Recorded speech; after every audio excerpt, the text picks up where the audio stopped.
बिस्मिल्लाहिर्रहमानिर्रहीम। अच्छा बेटा, जो 10 कंपाउंड्स आपके थे ऑर्गेनिक कंपाउंड्स, उसका हमने लास्ट लेक्चर में शॉर्ट एक मेथड हमने डिस्कस किया था। तो इस लेक्चर में हम जो है ना उनको डिटेल में आप कॉपी में उसको लिखेंगे कैसे, और उसके जो है ना वो याद आपने क्या कैसे करना है और किस तरह उसको लिखना है, ताकि वो पेपर में अगर वो सवाल आपका जो भी कंपाउंड हो तो आप उसको अच्छी तरह से लिख सकें, नंबर आपके जो है वो हो जाए मुकम्मल। तो पहले ये उन 10 सिलेक्टेड कंपाउंड्स के स्ट्रक्चर्स लिखे हुए हैं, ये वाइवा के हवाले से आपने जरूर रखने, क्योंकि अक्सर वो आपसे पूछते हैं जी आपने कौन सा कंपाउंड आपको निकला है, आपको कौन सा कंपाउंड आपने ने उसमें से निकाला है, अननोन जो है वो आपका कौन सा कंपाउंड है। तो फिर आप बताते हैं जी मेरा नेप्थलीन है, बेंजोफिनोन है, वो फिर आपसे कहता है अच्छा इसका स्ट्रक्चर बताएं। ठीक है। स्ट्रक्चर के बाद वो फिर कहते हैं कि इसमें आप स्ट्रक्चर आप जब ड्रा कर लेते हैं तो फिर वो बताते हैं कौन सी क्लास है, कौन सा फंक्शनल ग्रुप इसमें मौजूद है, कौन सा कंफर्मेटरी टेस्ट आपने किया है। तो वो तो आपने कंपाउंड याद किया होगा, तो उससे आप कंफर्मेटरी टेस्ट आप उसको बता सकते हैं कि सर ये वाला टेस्ट इसने दिया, जिससे मुझे पता चला कि ये वाला कंपाउंड मेरे पास मौजूद है। ठीक हो गया। तो स्ट्रक्चर्स जो हैं ये आपने ये भी जरूर करने वाइवा के हवाले से। अच्छा, उसके बाद फर्स्ट हमारे पास कंपाउंड है नेफ्थलीन का। अच्छा, इसमें हमारे पास जो आप लिखते हैं ना, तो उसमें पहले हम एक हेडिंग देते हैं प्रीलिमिनरी टेस्ट्स की। इसमें हमारे पास आता है फिजिकल स्टेट, कलर, ऑर्डर आ गया, सॉल्युबिलिटी आ गई वाटर में, ईथर में, और इग्निशन टेस्ट आ गए। ये यानी इनिशियल प्रीलिमिनरी का मतलब ये है कि इनिशियल टेस्ट जो हमें हल्का सा आइडिया देते हैं कंपाउंड के हवाले से कि वो किस क्लास में है, किस नेचर का कंपाउंड है। ठीक हो गया। जैसे यहाँ पे फिजिकल स्टेट्स, एक आपको उसमें इतना शायद आइडिया नहीं होता फिजिकल स्टेट के हवाले से, क्योंकि वो ज्यादातर काफी सारे कंपाउंड्स का वाइट क्रिस्टलाइन सॉलिड जो है वो होता है। लेकिन उसमें ना जैसे ये नेफ्थलीन के केस में आपको जब वो वाइट क्रिस्टल सॉलिड तो होगा, लेकिन उसमें आपको स्मेल भी आ रही होगी ना, उसकी जो है वो फ्रेगनेंस आ रही होगी नेफ्थलीन की। तो उससे आपको आइडिया हो जाएगा ये मौथ बाज की ऑर्डर आ रही है, तो ये मेरे पास नेफ्थलीन है वाला कंपाउंड है। तो कुछ आइडिया भी हमें मिल जाता है कुछ कंपाउंड्स के हवाले से, जनरली इतना नहीं होता। ठीक है। कलर अमूमन ये अब आपके पास जो 10 लिस्ट है ये सारे वाइट ही हैं या कलरलेस हैं। ठीक हो गया। और स्टेट में ये सॉलिड ही है सारे तकरीबन, और क्रिस्टलाइन सॉलिड है अमूमन। और ऑर्डर जो है उसमें ऑर्डर के ऊपर कुछ फर्क है, कुछ कंपाउंड्स की कोई खास स्पेसिफिक ऑर्डर है जिसकी वजह से आपको उन कंपाउंड के हवाले से आइडिया मिल जाता है। अच्छा, अब नेफ्थलीन में आपने पढ़ा, अभी पीछे भी हमने बात की थी कि वाटर में ये इनसॉल्युबल है और ईथर में ये सॉल्युबल है। अच्छा, अब ये जो कला लिखा पड़ा है ना कि वाटर में इनसॉल्युबल हो, तो ये जर्नल लिख दिया है कि एरोमेटिक कंपाउंड, हायर अल्कोहल या कीटोन्स, ये सारे वाटर में इनसॉल्युबल होते हैं। तो अगर इनसॉल्युबल है तो इनमें से कोई कंपाउंड मेरे पास मौजूद है। और इसी तरह जो वाटर में इनसॉल्युबल है तो ईथर में वो सॉल्युबल ही होगा। और उन्हीं कंपाउंड्स को आप दोबारा लिख के आपने लिख दिया कि वो प्रेजेंट हो सकते हैं।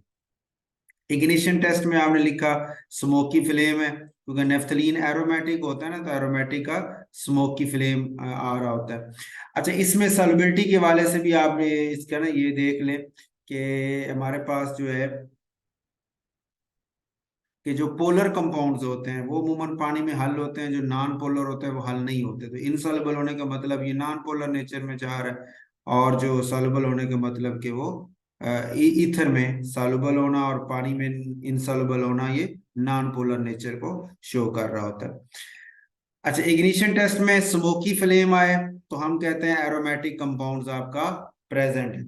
एरोमेटिक कंपाउंड्स में आपको पता है ना कार्बन की परसेंटेज जो होती है वो काफी ज्यादा होती है, और हाइड्रोजन जो है वो काफी कम होती है ना डबल बॉन्ड्स की वजह से। तो जिसकी वजह से जब वो बर्न होते हैं तो उसमें हमें फिर वो कार्बन मानो कार्बन डाई यानी कार्बन की परसेंटेज ज्यादा वाले जो कंपाउंड जो है ना वो ज्यादा निकल होते हैं, वाटर भी निकल रहा होता है लेकिन वाटर जो हाइड्रोजन जो है वो परसेंटेज कम होने की वजह से उसका ऑक्सीजन वाटर की फॉर्म में जो नहीं वो भी इवाल्व हो रहा है, लेकिन कार्बन की परसेंटेज ज्यादा होने की वजह से उसकी हमें जो फ्लेम है वो धुआंधार स्मोकी सा फ्लेम जो है वो फील होता है। ठीक हो गए। अच्छा, और फिर जब वो आप इग्निशन करेंगे तो स्मोकी फ्लेम है, प्लस वो नेफ्थलीन का उसमें स्मेल आएगी स्पेसिफिक ना, उससे आपको पता चल जाएगा कि नेफ्थलीन प्रेजेंट हो सकती है। अच्छा, क्लासिफिकेशन टेस्ट में इस हेडिंग के नीचे हमने मुख्तलिफ टेस्ट लिखने होते हैं जो उसकी क्लास को डिसाइड करते हैं कि ये एसिड कैटेगरी है, फिनोल है, अमीन्स हैं, अमाइड्स हैं, और या ये हाइड्रोकार्बन्स हैं, ठीक हो गया, या अल्डिहाइड कीटोन्स हैं, या कार्बोहाइड्रेट्स हैं। तो इस या अनसैचुरेटेड कंपाउंड्स हैं या सैचुरेटेड कंपाउंड्स हैं, तो ये उसकी क्लास को डिफाइन करने के लिए ही हम को 7-8 टेस्ट करते हैं, इसको हम क्लासिफिकेशन टेस्ट का नाम देते हैं। उसमें पहला है लिटमस टेस्ट है, जो आपको बताता है कि ये एसिड है या बेस है। तो उससे आपको पता चल जाता है, अगर उसका कलर चेंज होता नहीं होता तो आप कहेंगे सर एसिड, फिनोल और अमीन्स ये एब्सेंट हो गए, क्योंकि एसिड, फिनोल और अमीन जो है यही लिटमस के ऊपर इफेक्ट शो करते हैं और उसके कलर को चेंज कर रहे होते हैं ना, कि एसिड और फिनोल एसिडिक होते हैं और अमीन जो है वो बेसिक होती है। तो बेस जो होती है आपको पता है वो ब्लू, जो रेड लिटमस है उसको ब्लू कर देती है, और जो एसिड्स होते हैं वो रेड कर देते हैं ना, ब्लू लिटमस पेपर को रेड रेड में चेंज कर देते हैं। तो अब चूंकि कोई इफेक्ट नहीं है तो आपने लिख दिया कि ये तीनों क्लासेस मेरी एब्सेंट हो गई।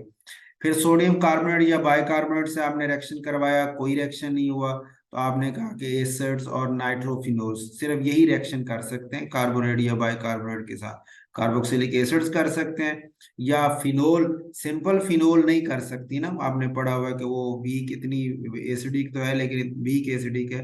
तो कार्बोनेट भी आगे वीक बेस होते हैं, तो इनके साथ फिनोल का रिएक्शन नहीं हो पाता। लेकिन नाइट्रोफिनोल, नाइट्रो जब लग जाता है तो वो आपको पता है, आपने वो बेसिक कंसेप्ट वाले चैप्टर में भी डिस्कस किया है कि नाइट्रो इलेक्ट्रॉन विथड्राइंग ग्रुप है, तो उसके इंडक्टिव इफेक्ट की वजह से जो फिनोल है उसकी एसिडिटी को वो बढ़ा देता है। ठीक हो गया, तो अब वो स्ट्रॉन्ग एसिडिक बन जाता है, जिसकी वजह से अब वो कार्बोनेट में से CO2 को निकाल पाता है। तो अब यहाँ पे चूंकि कोई रिएक्शन नहीं हुई, तो इसका मतलब एसिड्स और नाइट्रोफिनोल दोनों हमारे एब्सेंट हो गए। इसी तरह सोडियम हाइड्रोक्साइड के साथ आप जब हीट करते हैं, कोई रिएक्शन नहीं हुआ, कोई अमोनिया, अमोनिया गैस, हम इस वक्त अमोनिया गैस को ज्यादा फोकस कर रहे हैं क्योंकि उसी पे हमारा जो है वो है। इसमें आप ये चूंकि ये आपका नेफ्थलीन है ना, तो इसने तो ना हल होना है ना इसमें से कोई गैस इवॉल्व होनी है, तो आपने लिख दिया अमाइड्स, एनिलाइड्स, इमाइड्स, नाइट्राइल्स, ये सारे एब्सेंट है, क्योंकि ये कंपाउंड वो हैं जो जब बेस से रिएक्शन करते हैं तो अमोनिया गैस इवॉल्व करते हैं। और चूंकि अमोनिया गैस नहीं आई तो ये सारी क्लासेस एब्सेंट हो गई। फिर H2SO4 आपने ऐड किया तो ये सॉल्युबल हो गया। उसकी वजह क्या है कि एरोमेटिक हाइड्रोकार्बन नेफ्थलीन है ना, तो वो पानी इसके साथ सल्फ्यूरिक एसिड के साथ रिएक्शन करता है तो 1 नेफ्थलीन सल्फोनिक एसिड बना देता है। ठीक हो, इसके आप जो है ना वो हम फॉर्म भी देख लेते हैं। एक मिनट में ये फाइल ना एक और फाइल खोल लेता हूँ, उससे आपको फिर इसकी केमिस्ट्री भी साथ साथ दिखाता है।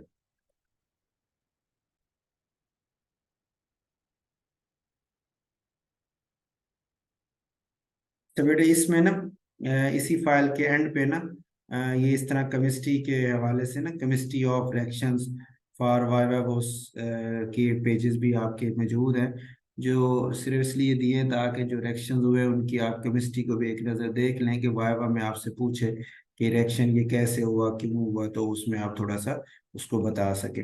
अच्छा, अब हम बात कर रहे थे सल्फ्यूरिक एसिड के साथ नेफ्थलीन का रिएक्शन था, उसने का सॉल्युबल हो गया ना, तो उसमें हमने लिख रहे हैं कि नेफ्थलीन सल्फ्यूरिक एसिड से रिएक्शन करके सल्फोनिक ग्रुप आके उस पर अटैच होता है, और ये 1 नेफ्थलीन सल्फोनिक एसिड जो है हमारे पास बन जाता है। आपको पता है नेफ्थलीन में दो पोजीशन होती है ना, 1 और 2 वाली, और आपने पढ़ा था कि जो 1 जो है वो पोजीशन वो ज्यादा एक्टिव है 2 की निस्बत से, और इसी वजह से वो उसी के ऊपर अटैचमेंट होती है जब कोई इलेक्ट्रोफिलिक सब्स्टिट्यूशन रिएक्शन होने जा रहा होता है, तो इसलिए 1 बना, और वो फिर आगे सॉल्युबल हो जाता है इसी के बनने की वजह से ना, एसिड के अंदर वाटर मौजूद होता है, उसी के अंदर वो सॉल्युबल हो जाता है। ठीक है। उसके बाद नेक्स्ट हमारे पास है फेरिक क्लोराइड के साथ कोई रिएक्शन नहीं है।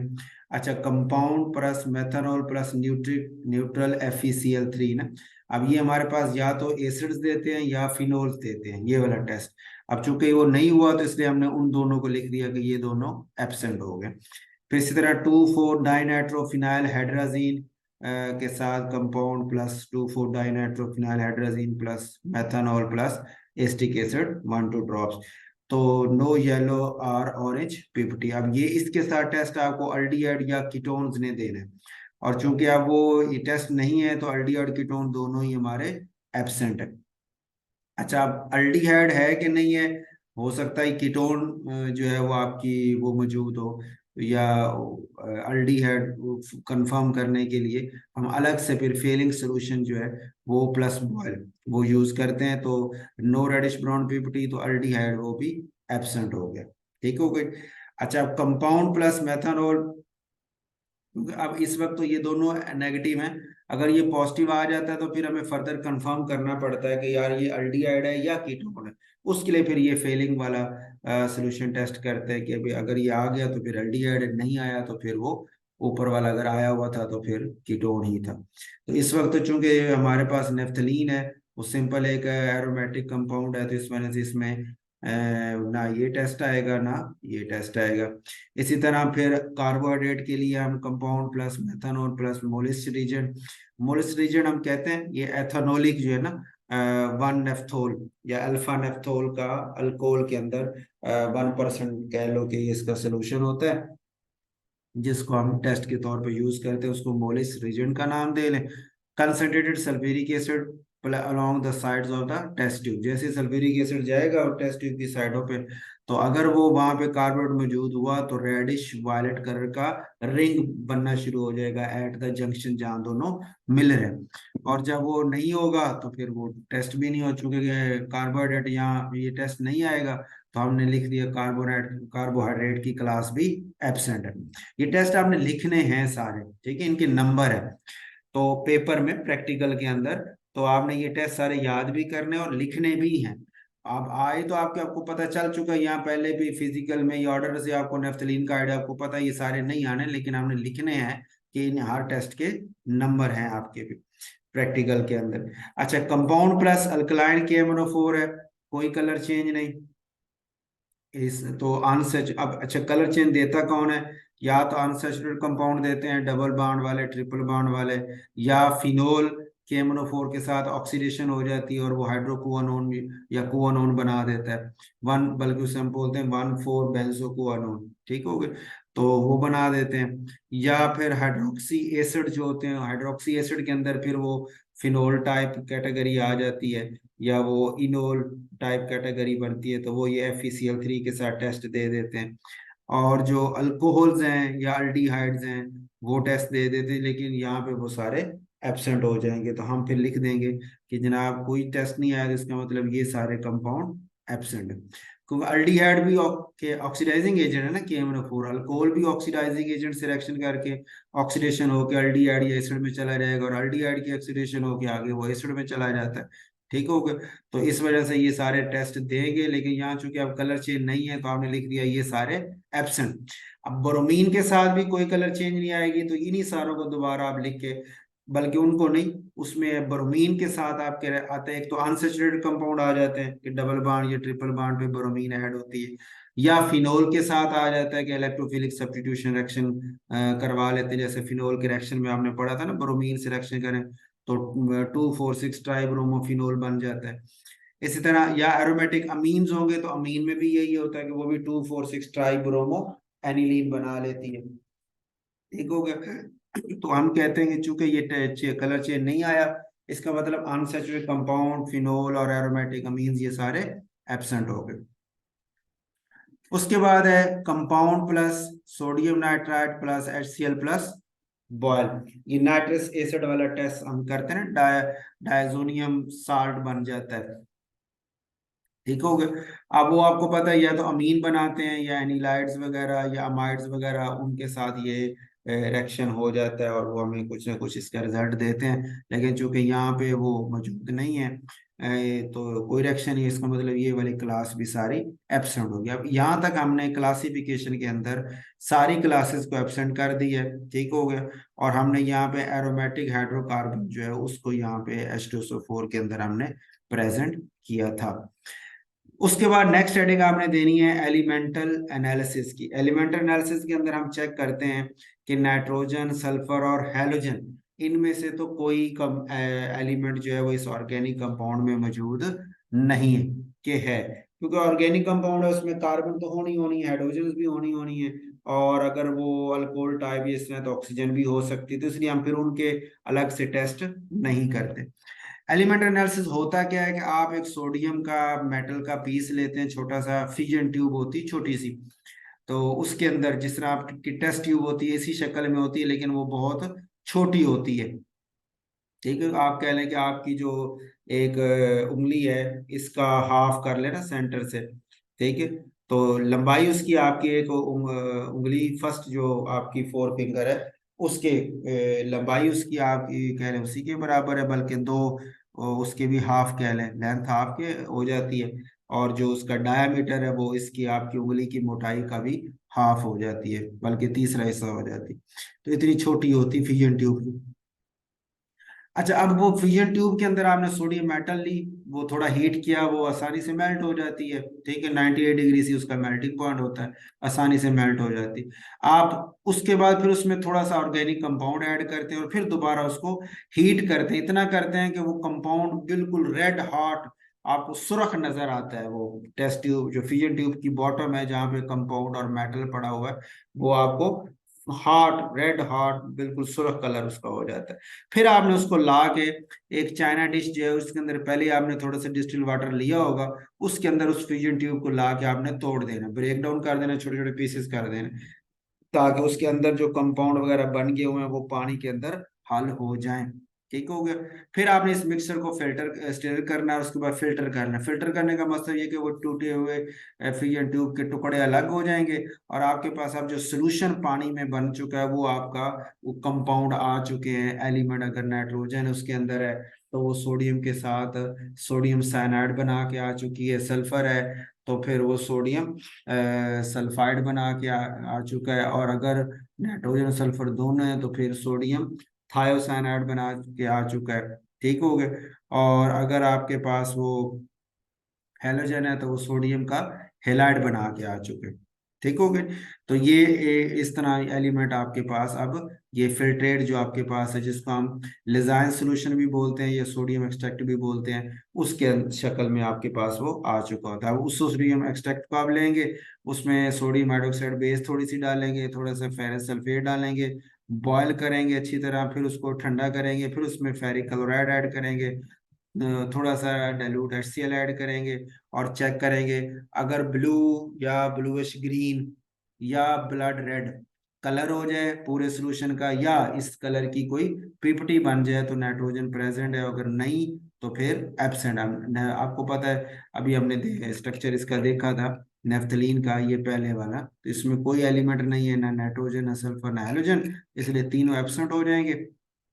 नाइट्रोजन का टेस्ट भी एब्सेंट आएगा, और सल्फर में हमारे पास है sodium extract plus acetic acid थोड़ा सा ऐड किया प्लस लेड एसीटेट, तो लेड सल्फाइड की ब्लैक पीपीटी बन जाएगी अगर सल्फर हुआ तो, नहीं है तो फिर नो ब्लैक पीपीटी। इसी तरह तीसरा हमारे पास है sodium extract plus concentrate nitric acid डालते हैं, फिर बॉयल कूल करके फिर उसमें सिल्वर नाइट्रेट ऐड करते हैं। ये नाइट्रिक एसिड ऐड करने का मतलब मकसद सिर्फ यही होता है कि जो सिल्वर के साथ प्रेस में बनाने वाले दूसरे रेडिकल है वो डिकम्पोज होके निकल जाए, जैसे कार्बोनेट वगैरह वो निकल जाए, सिर्फ सिल्वर जो दूसरे मेन है हेलाइड्स वगैरह वही रह जाएं। तो सिल्वर नाइट्रेट ऐड करेंगे तो सिल्वर का हेलाइड बन जाएगा, उसकी पीपीटी आपके पास आ जाएगी। अगर वो क्लोरीन है तो वाइट पीपीटी आएगी, ब्रोमीन है तो पेल येलो, और आयोडीन है तो येलो पीपीटी आ जाएगी। और अगर आ जाती है तो हैलोजन प्रेजेंट, नहीं है तो आप चूंकि इसमें नहीं है तो नो 50 हैलोजन आपके एब्सेंट हो गए। एलिमेंट्री एनालिसिस हो गया। उसके बाद आपने लिखने होते हैं कंफर्मेटरी टेस्ट। अच्छा, कंफर्मेटरी टेस्ट अमूमन हमारे पास तीन जो है ना वो होते हैं। बाज अब एग्जामिनर कहते हैं दो काफी हैं, ठीक है। एक तो हम मेल्टिंग पॉइंट वाला ले लेते हैं, कोई एक और टेस्ट ले लें। तो मैंने यहाँ पे वैसे ना तीन तीन का कोशिश की है, तीन तीन टेस्ट जो है वो मैं मुकम्मल कर दूं, ताकि अगर एग्जामिनर तीन का कहे तो आप तीन को ही लिख दें, अगर दो का कहेगा तो नहीं, तीन में से कोई से दो आप लिख देंगे। ठीक हो गया। अच्छा, यहाँ पे अब इस वक्त ये चार टेस्ट इसके नेफ्थलीन के बने। एक सब्लिमेशन टेस्ट इसका हमने अलग से शो किया है कि सब्लिमेशन शो होती है, तो हमने कहा नेफ्थलीन प्रेजेंट हो गया। और उसके बाद फिर कंफर्मेटरी टेस्ट, असल में कंफर्मेटरी टेस्ट तो ये तीन ही है, ये तो उसके इंडिकेशन के लिए लिखा है कि क्लोरोफॉर्म से आप रिएक्शन करवाएं एल्यूमिनियम क्लोराइड की मौजूदगी में तो ग्रीन ब्लू कलर आ जाता है, तो नेफ्थलीन कंफर्म होगी। ग्रीन ब्लू कलर क्यों आ रहा है? ये आपका ये क्लोरोफॉर्म के साथ ना, कि क्लोरोफॉर्म में ना तीन क्लोरीन है। तो जैसे अल्काइल हैलाइड आप करते थे इलेक्ट्रोफिलिक सब्स्टिट्यूशन रिएक्शन, फ्रीडल काफ अल्काइलेशन असाइलेशन आपने पढ़ी है, बिल्कुल वही टाइप का ये रिएक्शन है कि आपका ये जो अल्काइल हैलाइड टाइप है जिसमें तीन क्लोरीन है, तो एक क्लोरीन एक वक्त में एक क्लोरीन जो है वो निकालेगा AlCl3, ठीक होगा, उसे बना देगा कार्बोकेटायन। तो जो उधर से नेफ्थलीन है वो अपनी वन पोजीशन से उसके ऊपर अटैक करेगी और अटैच हो जाएगी कार्बन के साथ। इस तरह फिर दूसरी क्लोरीन, फिर तीसरी क्लोरीन, तो इस तरह तीन नेफ्थलीन आके इसके साथ अटैच हो जाती हैं, और इसका जो कलर आपके पास आता है वो ये bluish, sorry, greenish blue colour बनता है। ठीक हो गया, तो हमें पता चलेगा कि नेफ्थलीन कंफर्म हो गया। दूसरा कि फेरिक क्लोराइड ऐड करें, फिर कंसंट्रेटेड सल्फ्यूरिक एसिड भी ऐड करें, दो ड्रॉप, दो दो ड्रॉप है, तो फिर रेड कलर आपको मिलेगा, चेंजिंग टू लाइलैक। लाइलैक का मतलब ये है कि ये ना पेल पर्पल कलर, ना पर्पल कलर होता है लेकिन हल्का पर्पल कलर होता है, ठीक है, जिसमें पिंक कलर की एक शेड सा आ रहा होता है, उसको लाइलेक कलर का नाम देते हैं। तो रेड कलर आपको नजर आएगा जो आहिस्ता आहिस्ता इस तरह मूव करता रहेगा, तो भी नेफ्थलीन कंफर्म हो जाए। इसकी केमिस्ट्री को आप रिएक्शन को देखें तो असल में रिएक्शन वैसे तो फेरिक क्लोराइड नेफ्थलीन के साथ रिएक्शन नहीं करता अकेला, लेकिन पहले सल्फ्यूरिक एसिड ने उसका बनाया सल्फोनिक, और उस सल्फोनिक के आग ने फिर फेरिक क्लोराइड के साथ इंटरेक्ट करके इस तरह यानी कंपाउंड बना दिया, कम्प्लेक्स टाइप जो है कि आयरन के साथ तीन जो है वो मिल जाते हैं, तो उसकी वजह से हमें वो उसका पेर पर्पल जो है ना वो कलर जो है वो नजर आता है। पहले रेड सा नजर आता है, जो फिर में ये ना red from red to lilac, जो pale purple colour with pink shade मिलता जाता है। ठीक होगी। और उसके बाद नेक्स्ट आपका होगा इसका melting point of the compound, वो 80 डिग्री C आपने कहा, नेफ्थलीन कंफर्म हो गया। उसके बाद एक आपने डेरिवेटिव लिखना होता है, डेरिवेटिव स्पेशली इसके अलग से नंबर होते हैं, ये आपने जरूर लिखना है। डेरिवेटिव का मतलब ये होता है कि उसी कंपाउंड नेफ्थलीन है ना, तो उसका कोई और हम कंपाउंड रिएक्शन करवा के बनाएं और उसका मेल्टिंग पॉइंट वगैरह हम लेके बताएं कि हाँ जी ये हमारे पास जो कंपाउंड है वो नेफ्थलीन ही है। अब यहाँ पे जैसे इसने नेफ्थलीन का रिएक्शन करवाया है पिक्रिक एसिड के साथ, तो नेफ्थलीन पिक्रेट जो है वो बन गया, नेफ्थलीन पिक्रेट जो है वो बन गया, येलो कलर की क्रिस्टल्स हैं, तो उसको हमने फिल्टर कर लिया, उसकी रिक्रिस्टलाइजेशन कर, रिक्रिस्टलाइजेशन का मतलब होता है प्योरीफाई करना ना, कि क्रिस्टल आपने ले लिए हैं लेकिन फिर उसको एथेनॉल में हल करते हैं, और हल करके एथेनॉल को उड़ाएंगे तो पीछे उसकी कंपाउंड की क्रिस्टल दोबारा बन जाएंगी, तो वो प्योर होके आपके, वो एक दफा हल करके फिल्टर करते हैं ताकि इम्प्योरिटीज अलग हो जाएंगे, और फिर सॉल्वेंट को उड़ा के उसमें से उस कंपाउंड की क्रिस्टल दोबारा हासिल कर लेते हैं। और इसका मेल्टिंग पॉइंट 150 डिग्री C था, तो इस तरह ये इसका डेरिवेटिव प्रिपेयर हो जाता है। इसका रिएक्शन अगर आप देखें तो ये पिक्रिक एसिड हम कहते हैं ना 2,4,6 ट्राई नाइट्रोफिनोल को, जब नेफ्थलीन के साथ रिएक्शन होता है तो इस तरह ट्राई नाइट्रोफिनॉक्सी नेफ्थलीन जो है वो बन जाता है, वन पोजीशन के ऊपर इसकी अटैचमेंट होती है। ठीक होगा, तो नेफ्थाइल पिक्रेट आपके पास आ जाता है। अच्छा, दूसरा आपके पास है बेंजोफिनोन, ये मैंने इसमें रेड की है, आपको जो फाइल शेयर हुई है वो ब्लैक शेयर की है, पहले मैं रेड वाली भी आपको शेयर कर देता हूँ। अच्छा, उसमें ना रेड करने का मकसद सिर्फ ये है आपको बताना कि ये जो पहला कंपाउंड था ये आपने याद कर लिया, जब ओके कर लिया, तो जब आप कंपाउंड 2 पे पहुंचेंगे तो सिर्फ रेड में किए हुए चेंज है, बाकी सब दोनों में सेम है, कॉमन है। मतलब देखें ना, अब इसमें ये बेंजोफिनोन वाले कंपाउंड में सिर्फ पहला पॉइंट चेंज हुआ कि व्हाइट क्रिस्टलाइन सॉलिड है जिसकी प्लेजेंट ऑर्डर है, चूंकि ये एरोमेटिक है ना, तो एरोमेटिक की वजह से कुछ खास फ्रेगनेंस उसकी आ रही होती है, और उसके अंदर आपको याद होगा वो मौथ बॉल्स की ऑर्डर जो है वो आ रही थी। तो एक फर्क ये बना इसका। दूसरा फर्क इसका बना सल्फ्यूरिक एसिड के साथ जब आपने रिएक्शन करवाया तो उसमें हमने लिखा था कि वो सॉल्युबल हो गया। इसमें हमने लिखा कि येलो कलर का सोल्यूशन बनता है। येलो कलर का सोल्यूशन क्यों बनता है कि बेंजोफिनोन की जब सल्फोनेशन होती है तो वो ये मेटा, ये आपको देखें ना, ये जो बेंजोल ग्रुप होगा तो ये एक इलेक्ट्रॉन विदड्राइंग ग्रुप है ना। तो बेंजीन जो एक बेंजीन है दोनों में से, तो उसके ऊपर मेटा पोजीशन के ऊपर सल्फोनिक ग्रुप आके अटैच हो जाएगा तो मेटा सल्फोनिक बेंजोफिनोन बन जाएगा। तो इसको ये इस कंपाउंड का जो कलर आपके पास है वो येलो कलर बनता है। इस वजह से ही हमें ये येलो नजर आ रहा होता है। अच्छा, उसके बाद नेक्स्ट जो फर्क पड़ेगा वो 2,4-डाइनाइट्रोफिनाइल हाइड्रोजन का पड़ेगा, क्योंकि ये आपके पास कीटोन है ना, कार्बोनाइल इसमें मौजूद है, कीटोन है। तो कीटोन जो है वो फिर 2,4-डाइनाइट्रोफिनाइल हाइड्रोजन सिलेक्शन करके 2,4-डाइनाइट्रोफिनाइल हाइड्राजोन बना देती है। ये आपने एल्डिहाइड और कीटोन के चैप्टर में ये रिएक्शन पढ़ा भी है। ठीक हो गए। तो वो जो बना प्रेसिपिटेट आपको येलो या ऑरेंज कलर की पिपटी मिल जाती है, तो हम कहते हैं अल्डिहाइड या कीटोन हमारा मौजूद है।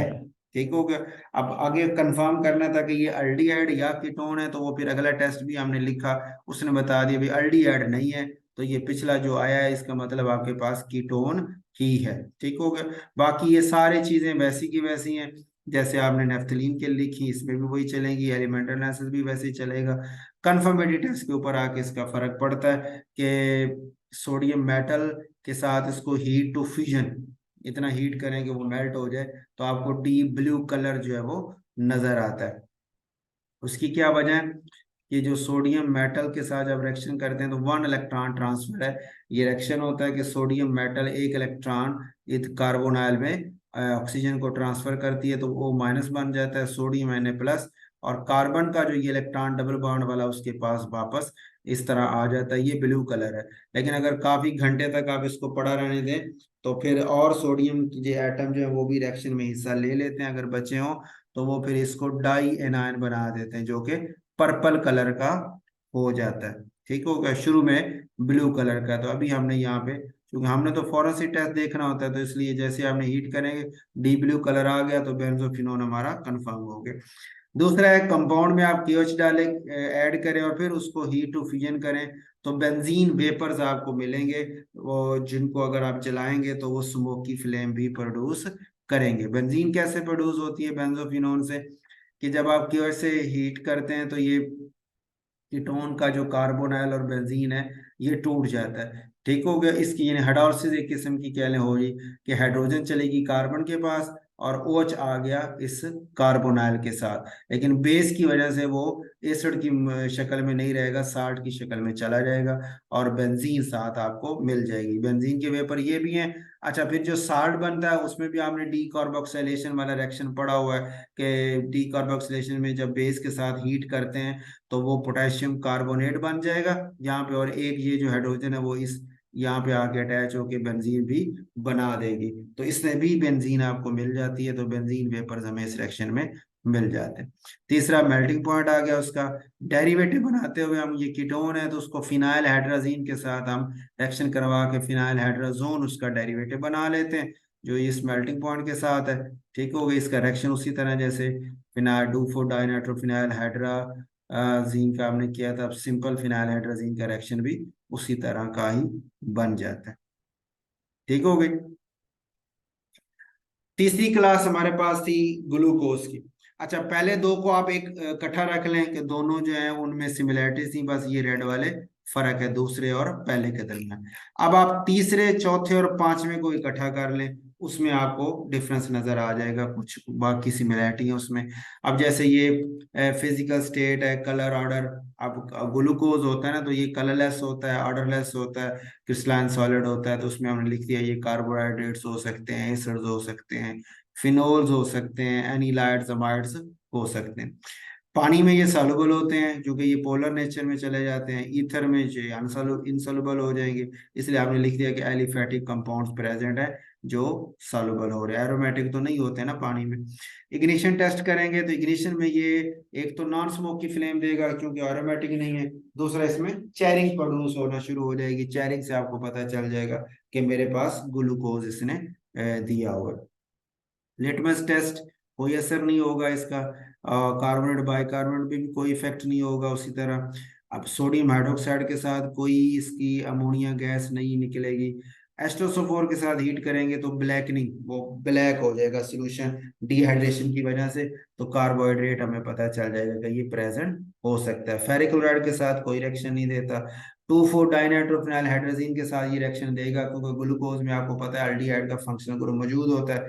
तो अल्डिहाइड की वजह से ये टेस्ट भी आएगा और फेलिंग सोल्यूशन वाला टेस्ट भी आएगा। हम कहेंगे अल्डिहाइड हमारा प्रेजेंट है इसमें।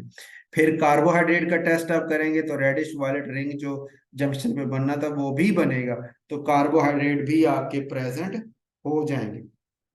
तो ग्लूकोज आपकी एक अलग कैटेगरी बन जाती है, पिछले दो से तो फर्क है। अगले जो हैं ग्लूकोज के साथ यूरिया और थायो यूरिया, उनसे इसकी ये जो ब्लैक वाले हैं वो तकरीबन मिल रहे हैं, और जो रेड वाले हैं वो इसके उनसे मुख्तलिफ हैं। ठीक हो गई।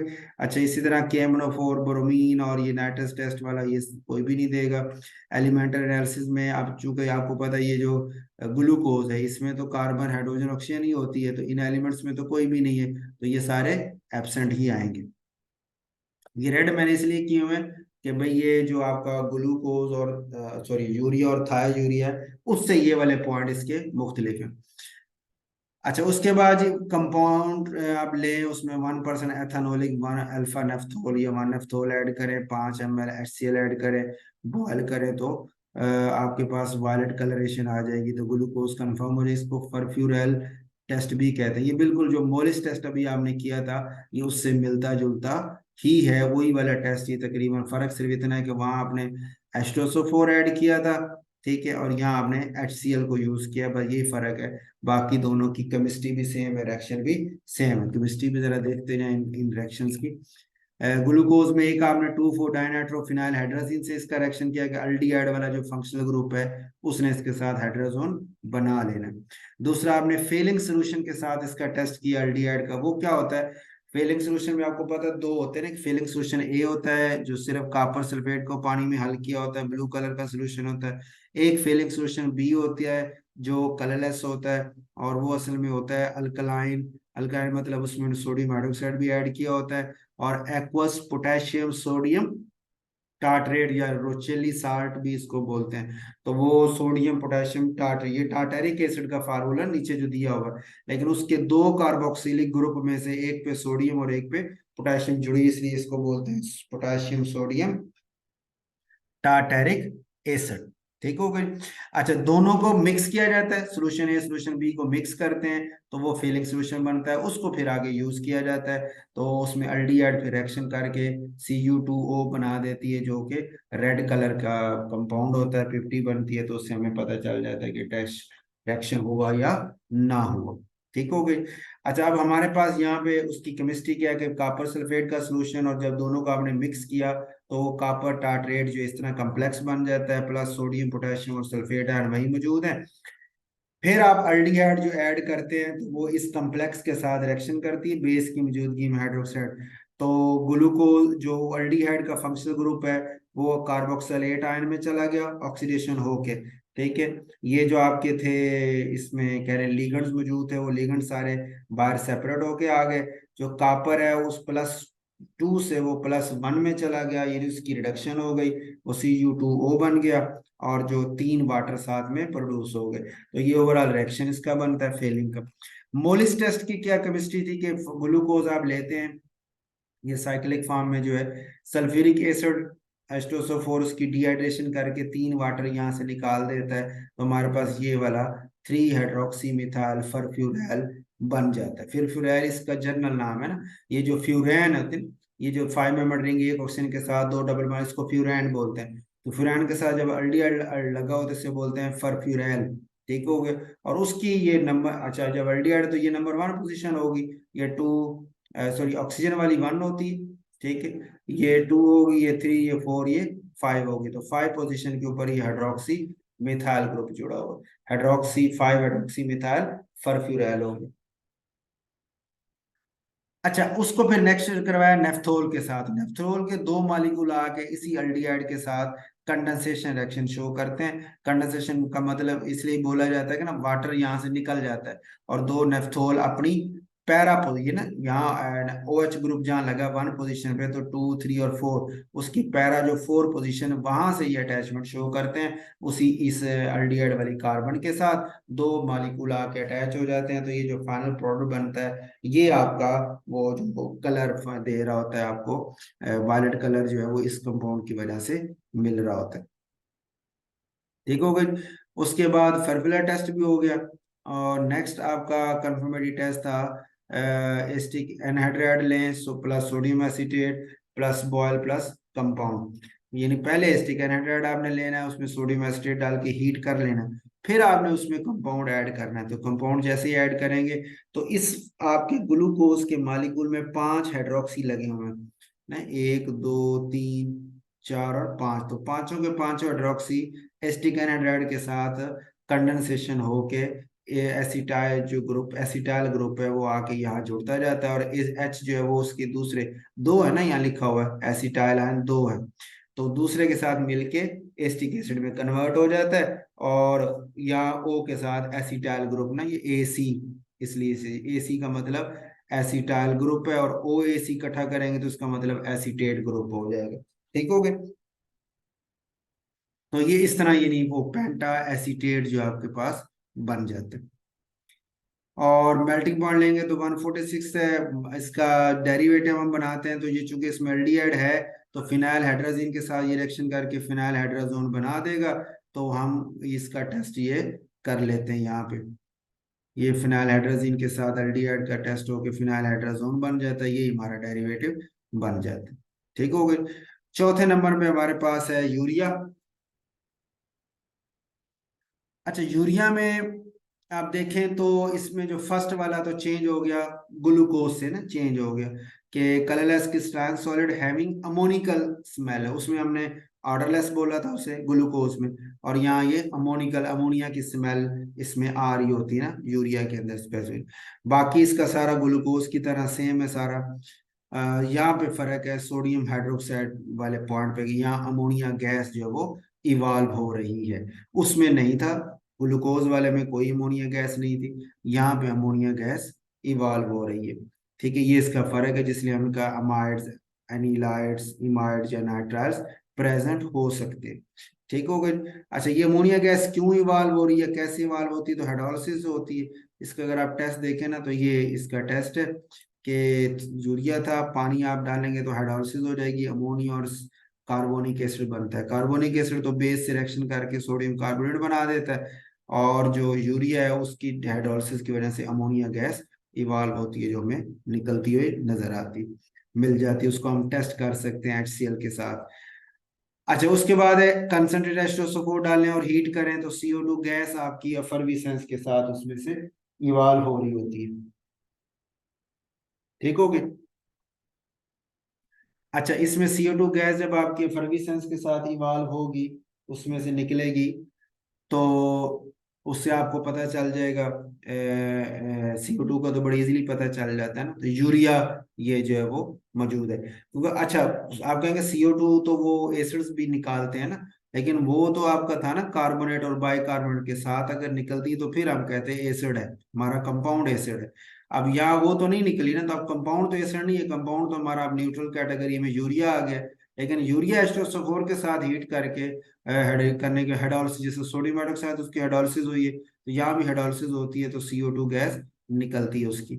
यहाँ भी इसका अगर टेस्ट देखें तो इस फॉर्म में यूरिया की हाइड्रोलिसिस यूरिक एसिड से करेंगे तो पहले ये बनता है, अमोनियम के साल्ट बन जाता है ना अमोनियम सल्फेट, फिर अमोनियम सल्फेट पानी से हाइड्रोलाइज होके अमोनियम सल्फेट पहले यूरिया का बना हुआ है, अब अमोनियम सल्फेट हो गया और कार्बोनिक एसिड है। कार्बोनिक एसिड आपकी हीट की वजह से टूटता है, CO2 गैस और वाटर में कन्वर्ट हो जाता है, इसलिए हमें CO2 गैस यहाँ मिल जाती है। बाकी इसके रिएक्शन वही हैं जैसे ग्लूकोज के साथ है, सिवाय इसके कि ये अल्डिहाइड और वाला और कीटोन वाला इसमें एब्सेंट है, ग्लूकोज पे वो प्रेजेंट था, उसका फर्क था। ठीक है, इससे इसी तरह कार्बोहाइड्रेट वाला टेस्ट भी उसने पॉजिटिव दिया था, इसका नेगेटिव ही आएगा। उसके बाद नाइट्रस एसिड HCl वगैरह के साथ बॉयल करते हैं तो नाइट्रोजन गैस और CO2 गैस अफरविसेंस के साथ हमें मिलती है। नाइट्रोजन गैस भी अफरविसेंस प्रोड्यूस करती है और CO2 गैस भी अफरविसेंस प्रोड्यूस करती है, दोनों गैसेस अफरविसेंस के साथ निकलती हैं। तो ये बता देता है हमें कि अमाइड मेरा प्रेजेंट हो सकता है। इसकी रिएक्शन का आप देखें तो ये इसका है कि सोडियम HCl से मिलकर नाइट्रस एसिड बनाता है प्लस NaCl। नाइट्रस एसिड जो है वो आपने पढ़ा था पीछे अभी कि अमोनिया जो होता है NH2 है उसको एजो ग्रुप में कन्वर्ट कर देता है। ये नाइट्रोजन वाले कंपाउंड्स वाला जो लेक्चर है ना उसमें ये बात आपकी आएगी। अच्छा, अब वो एजो कंपाउंड उसने बना दिए तो एजो कंपाउंड फिर आगे वो पानी से हाइड्रोलाइज हाइड्रोलाइज उसको हाइड्रोलिसिस हुई तो कार्बोनिक एसिड बन गया, नाइट्रोजन गैस बन गई और HCl बन गया। कार्बोनिक एसिड हीट की वजह से टूट के CO2 में कन्वर्ट हो जाता है तो हमें N2 गैस और CO2 गैस, दो गैसेस मिलती है और दोनों फर्बिसेंस के साथ निकल रही होती है। ठीक है, एलिमेंटल एनालिसिस इसका वही मैथ प्रोसीजर तो वही है, लेकिन इसमें अब चूंकि यूरिया के अंदर आपको पता है दो एलिमेंट्स मौजूद हैं, एक नाइट्रोजन और एक नाइट्रोजन, सॉरी नाइट्रोजन एक्स्ट्रा आ गई ना, बाकी तो कार्बन और ऑक्सीजन है तो नाइट्रोजन इसमें प्रेजेंट हो जाएगी। तो अब आपका यहाँ पे आप लिखेंगे ब्लूइश या ब्लूइश ग्रीन कलरेशन या पिप्टी आ गई है तो इसलिए नाइट्रोजन हमारी प्रेजेंट हो गई है। सल्फर तो और बाकी जो है वो एब्सेंट ही है। कंफर्मेटरी टेस्ट में एक HCl के साथ बॉयल करें तो CO2 गैस जैसे अभी H2SO4 के साथ निकली है। सोडियम ऑक्सी ब्रोमाइड या सोडियम हाइपोब्रोमाइड, हाइपोक्लोरस एसिड होता है ना तो उसका जो साल्ट बनता है उसको फिर हाइपोक्लोराइड हम बोलते हैं। तो सोडियम हाइपो ब्रोमाइड यानी इसका नाम हो जाएगा। उसके साथ रिएक्शन करेंगे तो ये ऑक्सीडाइजिंग एजेंट है, ये यूरिया की ऑक्सीडेशन करके उसको N2 CO2 सोडियम ब्रोमाइड और वाटर में कन्वर्ट कर देता है तो यह हमें CO2 और नाइट्रोजन दोनों गैसेस मिल जाती हैं फर्विसेंस के साथ। और फिर नेक्स्ट आपका कंफर्मेटरी टेस्ट मान जाता है कि आप कंपाउंड लें उसको हीट करें यहाँ तक कि उसमें से अमोनिया गैस निकलना बंद हो जाए, फिर आप ठंडा करके उसमें सोडियम हाइड्रोक्साइड डालें और कॉपर सल्फेट डालें ड्रॉप वाइज, इसको ब्यूरेट टेस्ट का नाम भी देते हैं। तो रेडिश वायलेट कलरेशन आ जाएगी तो यूरिया कंफर्म हो जाएगा। ठीक है, इसकी केमिस्ट्री क्या है जी कि ये आपके पास है यूरिया था, दो यूरिया के मालिक्यूल जब आप उसको हीट करते हैं तो कह रहे हैं टिल नो अमोनिया, तो वो दो आपस में कंडेंस होके अमोनिया गैस बनाते हैं और दो साथ में का एक नाइट्रोजन दोनों में कॉमन हो जाती है। फिर वो कॉपर सल्फेट जब आप ऐड करते हैं तो उसके साथ ये सेंटर वाली जो नाइट्रोजन है ये अपने लोन पेयर को इस्तेमाल करते हुए इस कॉपर आयन के साथ कोऑर्डिनेशन कर लेती है इस वे में। अभी देखें ना NH है, ये NH ये सेंटर वाला है, फिर ये CO NH2 ट्वाइस लिखा हुआ है क्योंकि इस NH के साथ एक ये और एक ये दो लगे हुए हैं, CO NH2 ट्वाइस हो गया, NH सेंटर वाला ये हो गया। ठीक है, तो चार इस तरह के आगे जुड़ते इसलिए यहाँ चार लिखा हुआ है। किस तरह के चार मॉलिक्यूल कॉपर से अटैच होकर ये कॉम्प्लेक्स बना लेते हैं जो कि हमें रेडिश वायलेट कलर दे रहा होता है। ठीक हो गई। उसके बाद मेल्टिंग पॉइंट लिखेंगे, फिर इसका जो हमारे पास डेरिवेटिव है वो ऑक्सैलिक एसिड के साथ हम रिएक्शन करवाते हैं तो यूरिया ऑक्सलेट जो है वो बन जाता है 171 डिग्री C के साथ। उसका अगर आप टेस्ट लिखें रिएक्शन लिखेंगे तो एसिड है ना दो हाइड्रोजन लूज करेगा तो दोनों हाइड्रोजन एक इसके पास और एक एक वक्त में दो मॉलिक्यूल यूरिया एक इकट्ठे नहीं हो सकते ना, तो दो यूरिया के मॉलिक्यूल आएंगे, एक उस ऑक्सीजन के साथ एक ऑक्सीजन के साथ अमोनियम बना के इस तरह बैलेंस हो रहा होगा तो इस तरह हमारे पास यूरिया ऑक्सलेट बन जाता है। ठीक हो गई। अच्छा, अब ग्लूकोज तो एक वैसे अलग कैटेगरी थी कार्बोहाइड्रेट क्लास, उसमें तो और यूरिया में काफी फर्क था, लेकिन यूरिया और थायो यूरिया आप देखेंगे तो ये राउंड अबाउट ही है, इसमें बड़ा माइन्यूट सा फर्क है सिवाय ये कंफर्मेटरी टेस्ट के बाकी जो है उस तकरीबन चीजें सेम ही हैं। अब थायो यूरिया में देखें ना तो ये वाला पहला वाला पॉइंट आपका तकरीबन ये उसकी तरह ही है, ग्लूकोज वाले की तरह ही है बिल्कुल ये वाला लिखा हुआ। ठीक है, उसमें यूरिया में तो हमने कहा ना अमोनिकल स्मेल आ रही, इसमें अमोनिकल स्मेल नहीं है तो ये बिल्कुल ग्लूकोज की तरह लिखा हुआ है, ये सारे पॉइंट भी उसी तरह सेम है। या सोडियम हाइड्रोक्साइड के साथ आके अमोनिया गैस और H2S गैस जो है ये आपका फर्क पड़ गया। ठीक हो गए, तो अमाइड ये एनिलाइड्स और नाइट्राइल्स वगैरह प्रेजेंट हो जाते हैं यहाँ पे। और ये यूरिया में भी था, यूरिया में भी आप देखें तो सोडियम हाइड्रोक्साइड के साथ आपका अमोनिया गैस इवॉल्व हुई थी। ठीक है, उसके हमने देखा था hydrolysis ammonia gas sodium hydroxide में। हाइड्रोलिसिस की थी तो अमोनिया गैस इवॉल्व हुई थी। तो यहाँ पे अब अमोनिया के साथ H2S भी है बेस की मीडियम। उसकी क्या वजह है? अगर आप थायोयूरिया की केमिस्ट्री देखेंगे तो उसमें बेस सिलेक्शन होता है, तो असल में पहले थायोयूरिया पानी से हाइड्रोलाइज होता है, यूरिया में बदलता है और H2S बना देता है। H2S तो आपको यहाँ मिल गई एडिशनल। बाकी यूरिया करेक्शन वही बिल्कुल सेम है जो पीछे अभी हमने डिस्कस किया, तो उसमें हमें अमोनिया मिल जाती है। इसलिए हमें अमोनिया और H2S दो गैसेस यहाँ पे मिल रही होती हैं। और H2SO4 के साथ रिएक्शन करेंगे तो उसमें भी दोनों ही है, H2S भी और CO2 भी है। CO2 तो फर्विसेंस के साथ होता है, H2S जो है वो रोटोनेक स्मेल दे रहा होता है। ठीक हो गया, इस तरह इनका ये चल रहा होता है। तो इसमें अब इसकी अगर केमिस्ट्री को आप देखें H2SO4 के साथ, तो पहला इसका स्टेप भी वही है, थायोयूरिया से यूरिया बना H2S गैस के साथ, और फिर आगे उसी ने फिर CO2 गैस जो है वो इवॉल्व की है, तो H2S और CO2 यूरिया की तरह में CO2 तो उसका रिएक्शन वो यूरिया की तरह का, ये यूरिया का आगे जो चल रहे हैं H2S का एक एडिशनल हो गया। तो H2S और CO2 दो चीजें आपको यहाँ मिल जाती है, ये फर्क हो गया। बाकी ये सारे यूरिया और थायोयूरिया के सेम है सारे रिएक्शन।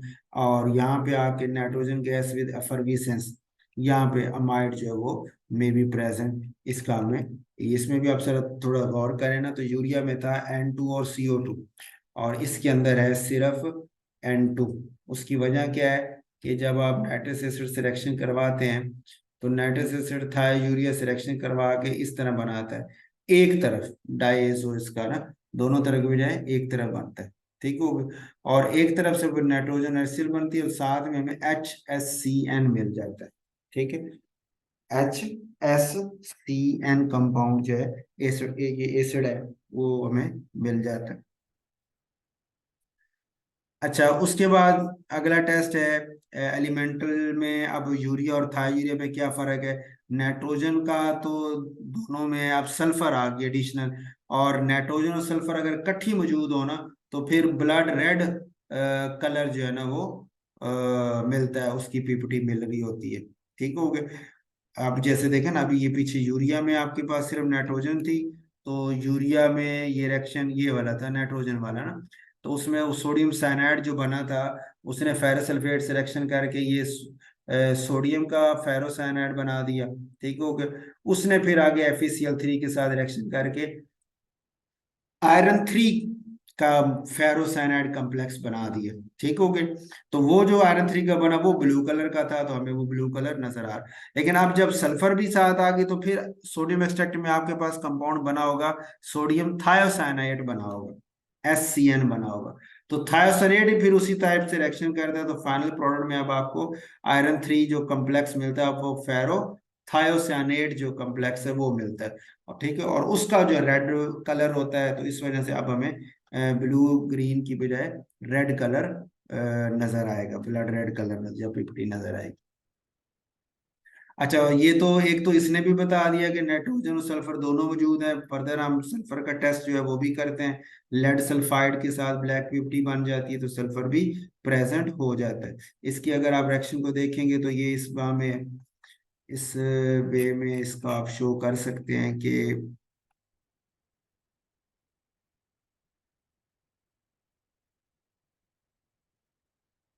था ये सॉरी